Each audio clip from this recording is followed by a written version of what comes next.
Hey, welcome back to Oddie's Angling TV. Today I have Daniel O'Kelly in session. We're fishing in Lyreen. He's managed to bag a lump yesterday morning. What was it, 27.4? 27.4, 24, 27.4, 27.6, something like that. Yeah. Little big hole. Baby big hole. Baby Yeah. big hole. I can't get with the names. So what I want to do is just run through a few little sort of, I suppose this is a bit of a question thing of how Dan sets up his fishing here. Now, for those of you who don't know Dan is one of Ireland's biggest anglers, and I'm not saying carp anglers, I'm just saying anglers. He's going to start laughing now because I'm going to big him up a little bit, but Dan he's as close to what we have of a named angler in Ireland. You have the guys in England, you'd have the likes of Terry Hearn, etc. I don't want to equate Dan as Terry Hearn, but I mean, he's a full-time angler. He makes his living out of angling, and he's a fine angler. He's a shit-hot angler. So let's run through a few of your captures over the years, just to give you a background. How long are you fishing, mate? Since I'm 5. Since you're 5, and you are what, 37 now. 37 now. And over the last number of years, you've had pike to 32 was my biggest. 32.2, and that was over on Mask. Yeah, that was Big wild waters. Yeah, 22,000 acres. Yeah, untouched, unfished. That's pretty special. And carp, you've had. What's your Irish PB? Well, here it's 33.10. Irish fish 21.10 as well. Yeah, a lot of people get confused about this. I'm just going to explain something. We have a two-tier system of PBs in this country. We have people who will equate the pre-French fish coming into Ireland as one set of PBs. Mine's 24.8 from the lock, and even then, there's a couple of waters that were sort of had big fish in them before the French fish went into them. This particular lake was empty. It really had very little in it at all when the French fish came. So there's people that will call a PB one of the Frenchies. It's very confusing. And then there's also the Irish PB. So you have an Irish PB of what? 21.10. Which is a massive fish for this country. Your French Irish PB is 33. 33.10, yeah. And then what's your French PB? 64. 64. Public water. That's a public water fish as well. It's not one of those, it's not stocky bashing. And you've had, I don't know, I've lost count how many 40s, how many 50s. You've had 3 or 4 50s, haven't you? 4 50s now. I'm 70 something 40s. Right, get out. I'm done. So as you can see, this guy has a fair resume going on. And I think that's always a good thing, so that you can understand where his head's at. And as I say, he's an angler who does a lot of full-time fishing. You've been on this water now. This is Lyreen. You've been pretty much non-stop fishing here for the last how long? 3 months now since I've been back from pike fishing. Yeah. So you've been on and off this water for 3 months now. When I say on and off, I'm talking about he might have a day or 2 off elsewhere, and then he's back full-time fishing this lake. So he's moving from swim to swim. There's a rule on the lake that means that you can stay in a swim for 4 days and then you must move to another swim. So you've been moving around and you've been applying your bait. What bait have you been using? I decided to go heavy in with the krill here. There's one thing I noticed when I came back here was that people on the campaigns were doing well. So I just went heavy in on the krill, and it's really paying off now. Yeah. Now the krill is made by Sticky Baits, and anybody who knows anything, it's a good food source bait, and the fish love it. Krill is one of those attractants that just does well. It's like as you called it, the natural bloodworm of the sea. Yeah. So fish like it, and it's a food source bait. And you prefer food source baits rather than these high attractant baits? Yeah, I've gone that way over the years. I just think that the bigger fish will eventually fall to food-based baits. Because I noticed that in here. When I came down here, people were telling me, like, you have to use and establish a bait, and I put in the guts of 15, 20 kilos of bait over a short period of time to try and get the fish well on it, and it's paid off for me, although the last 5 outings have been blanks. But one of the biggest things about this lake that people struggle with is the weed.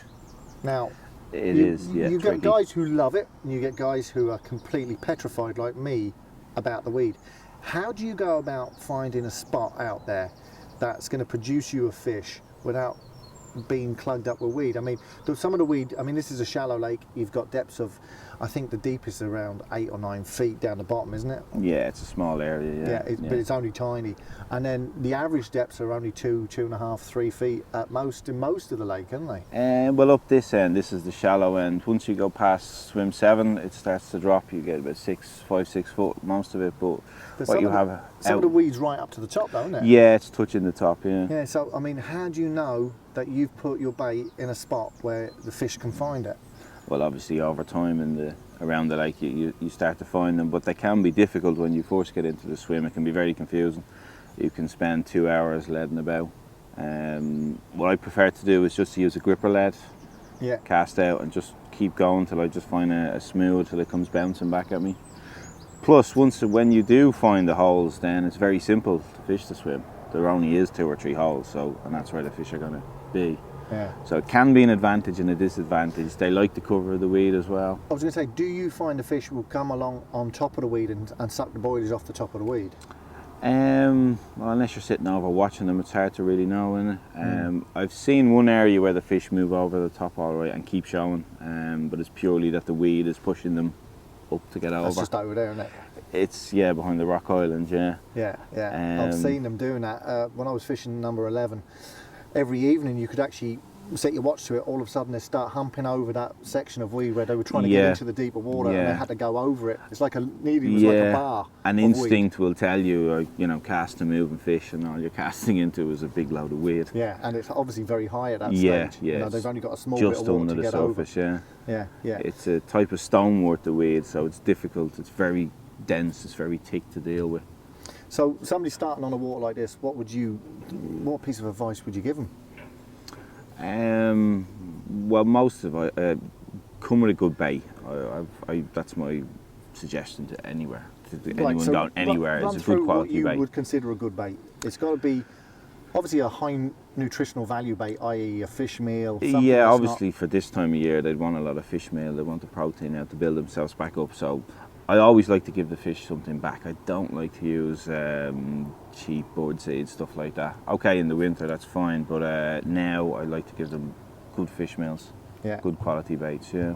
So anything by sticky baits, which obviously is your preferred bait, and then you've got likes of solar, Nash. Pretty much there's a whole CC Moore. There's a whole load of baits out there. Yeah, I've used baits. Darren Valley was very good. Heathrow baits also caught a lot of fish on them as well. Yeah. So rig-wise, this is something that I did laugh about because Dan came up to my swim there the other night, and I showed him this rig I was working on, and he just laughed and he said, "Let me see the 1, 2, 3, 4, 5." And he said, "There's about 10 components in that rig." It's just why. Dan's very basic as an angler, and I think that's what most great anglers are. People like me who only fish occasionally, we're all spending the times that we're not fishing overcomplicating everything, and we spend more time at home playing with bits and pieces and getting things to sit in tanks where we're looking at how rigs are working rather than just getting out and fishing. A real proper angler like Dan, who's out on the bank, finds that you don't need all the trinkets and the bells and whistles on a rig. Just a plain basic rig in the right spot will catch you more fish than all the pimped out rigs that are out there. So, because as I said, he looked at my rig and he laughed. He says, "You counted about 10 different components," and he says, "No, I wouldn't be using that. I'm just, you have 2 rigs." And I really laughed when he gave me the names, Skinhead and Hippie rigs. Yeah.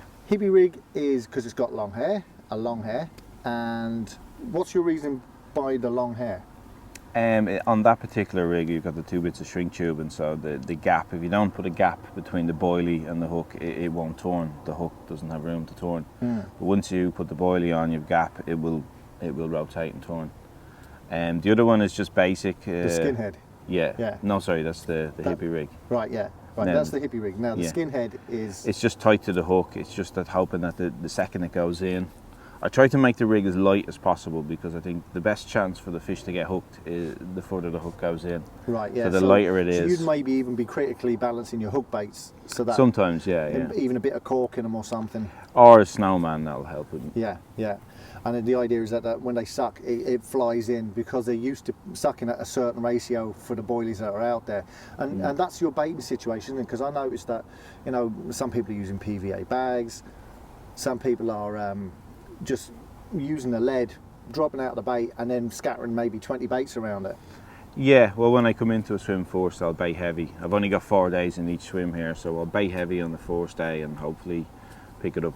Then after that, just 20, 30 baits. Now, when you say bait heavy, Irish ways of baiting heavy and the rest of the world's heavy. Completely different, yeah. What is your idea of heavy? So you pick a couple of spots, you've found your clear spots, you say, right, I'm definitely going to pick up a fish. And you also, here's the other thing that, you know, a lot of anglers who spend a lot of time on the bank, they build up a working knowledge of which swim on any given day is going to, you know, which spot in each swim is going to produce. So you go down and you've got a couple of spots. How much bait do you put in on it? So you've got an angler coming in for 4 days. How much bait do you put in on that spot? I probably put about just under half a kilo on each rod on the first night. Right. And then just see how it goes from there. And top you it up only per top run. up if you get action? Well, I'll top up each night. By 10, 15 baits? And 20, 30 baits each night. Right. And then just take it from there. If I find, like I did last week in Swim 7, that there was a lot of fish there, I did go heavy, and I went heavy to keep them there. Yeah. They were there in front of me, so the task was to keep them there. So. And did it work? I did, yeah. So how many fish did you have? 8. The biggest? 30-pound 4. Right, so basic rigs and decent bait is your key to success here. Yeah. What about conditions? Have you any preferred conditions? We've had a really hot summer this year, and it has thrown the lake out of kilter a little bit. I mean, because they're not used to this hot weather. Oh, this lake, it's very hard to get a handle on this lake. They don't follow the rules here at all. Basic And they thing. change the rules each week, don't they? The runs change. The runs are on a rotating weekly thing. The times they just move into certain swims. Conditions where you think they'd be in the shallow water, they're in the deep water. We had the heat wave for a month, and you'd expect them to be at the oxygen supply where the pumps are in the next swim, and no, they were down the far end, cruising around happy as Larry, and they stayed there for a week. Yeah. The pump was knocked off for 3 days, and they came up to this end of the lake. It makes no sense. They don't try to figure this lake out, just fish it. Yeah. It's probably a good thing that you've got to move every 4 days, because sometimes it just puts you on the fish. Yeah. But you've got to watch in this lake. They move around. You've got to keep your eye on where crashing fish are. There you go. Other lakes I've fished, you know, you see a show and you put a lead on it and you're within the vicinity of the fish that are going to feed. Problem in this lake is you see a fish show and you're in the swim. They could be showing over heavy weed. So you've got to put a lead out to find, number one, where the clear spot is. Yeah. At that stage you've spooked the fish. Yeah, there is it's that not as easy, well. is it? But once they pick an area here, they sit in it for 4 or 5 days, and you can spook them out of it, and they'll just turn around and come straight back into it. Right. So I wouldn't get too worried about letting about here. They seem to pick an area they like, and they'll stay there, feed on whatever they're feeding, and as soon as that's gone, they move on. Yeah, I'm hoping she's about 25, 26, hopefully, maybe more.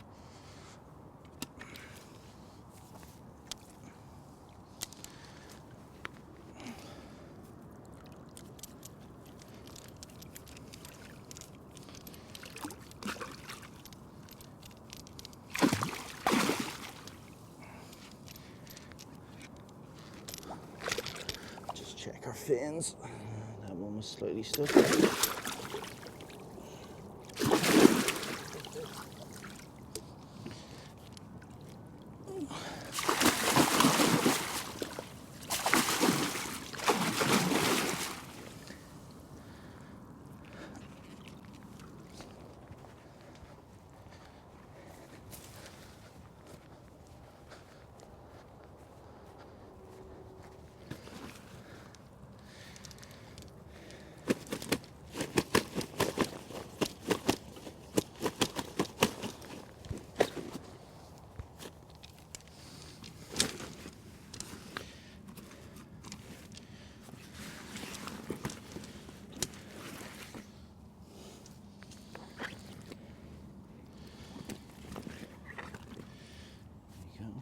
She doesn't look as fat as normal, but she still looks nice.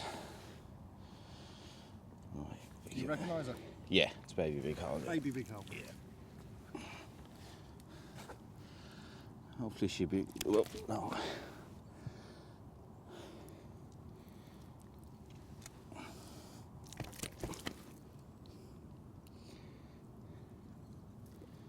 When you get them flipping like that, you just roll them back onto your arms like that to support them. Yeah. I'll always, when I pick them up, I'll always have the dorsal facing towards me.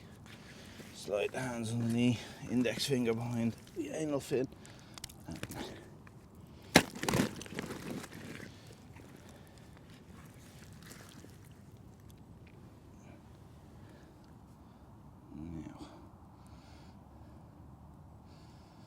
there we go.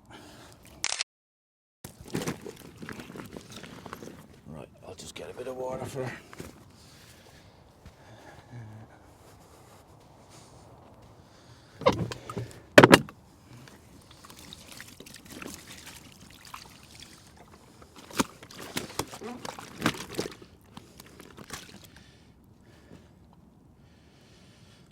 Plus I find sometimes if they are jumping a bit too much, if you cover their eye, they can stop jumping.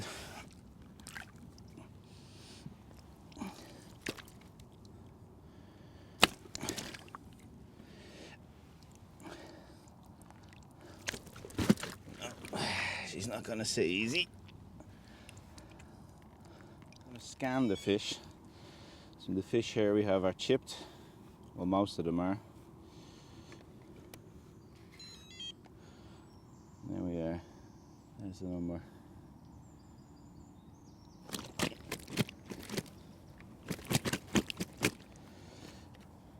So this one is chipped.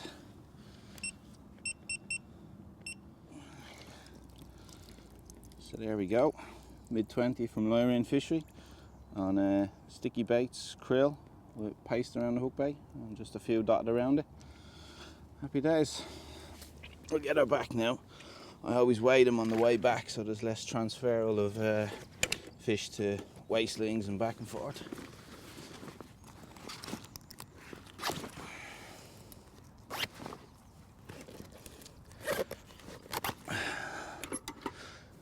The waistling is pre-zeroed. Just get that water out of it. Take your foot off it down as well. Hang on, there's a stream of water coming out.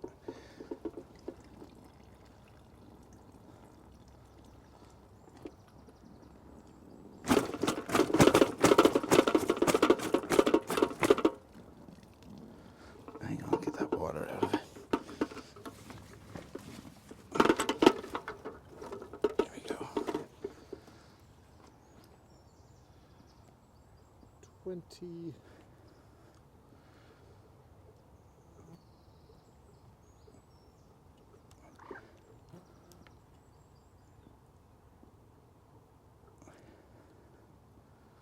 What have we got? Yeah, 27 and I'd give you a 27 and a half for that.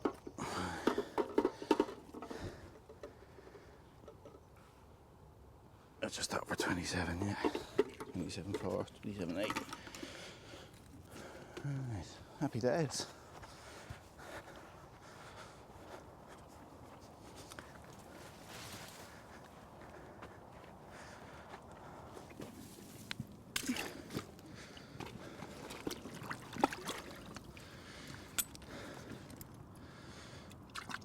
Look, she looks alright.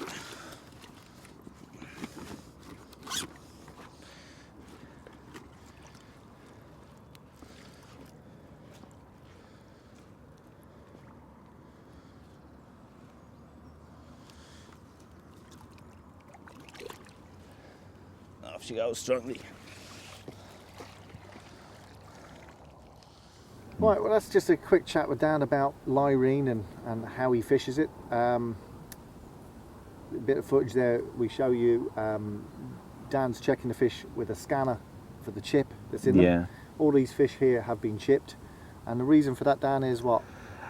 Security, basically. It's just not only security, but also for you know, for fishery management, you must know what your fish are doing, how your fish are, which ones are growing, which ones aren't growing.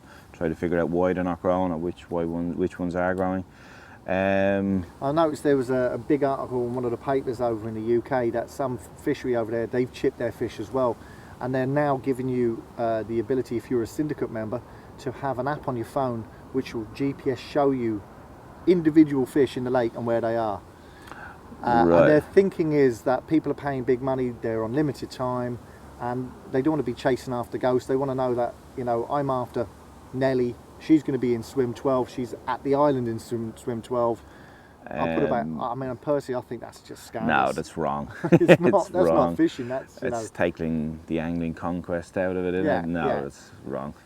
But that doesn't happen here. All the GPS and all the chipping on the fish does is just keep them safe, so that if they are stolen, we can Yeah, it find also out where they helps went with, and- I mean, you get a lot of confusion with a lot of the mirrors. They look the same, the commons, they look the same. Anglers say, oh, that's such a fish, and then you're thinking, wow, that fish is way up, and then you see the photograph and you go, no, that's not that fish. Yeah, But yeah. the scanner eliminates all that. You just scan it, bang, that's it. Yeah. No confusion. Well, look, this has been a quick video in session with Dan and how he tackles the water, and we'll see you in the next video.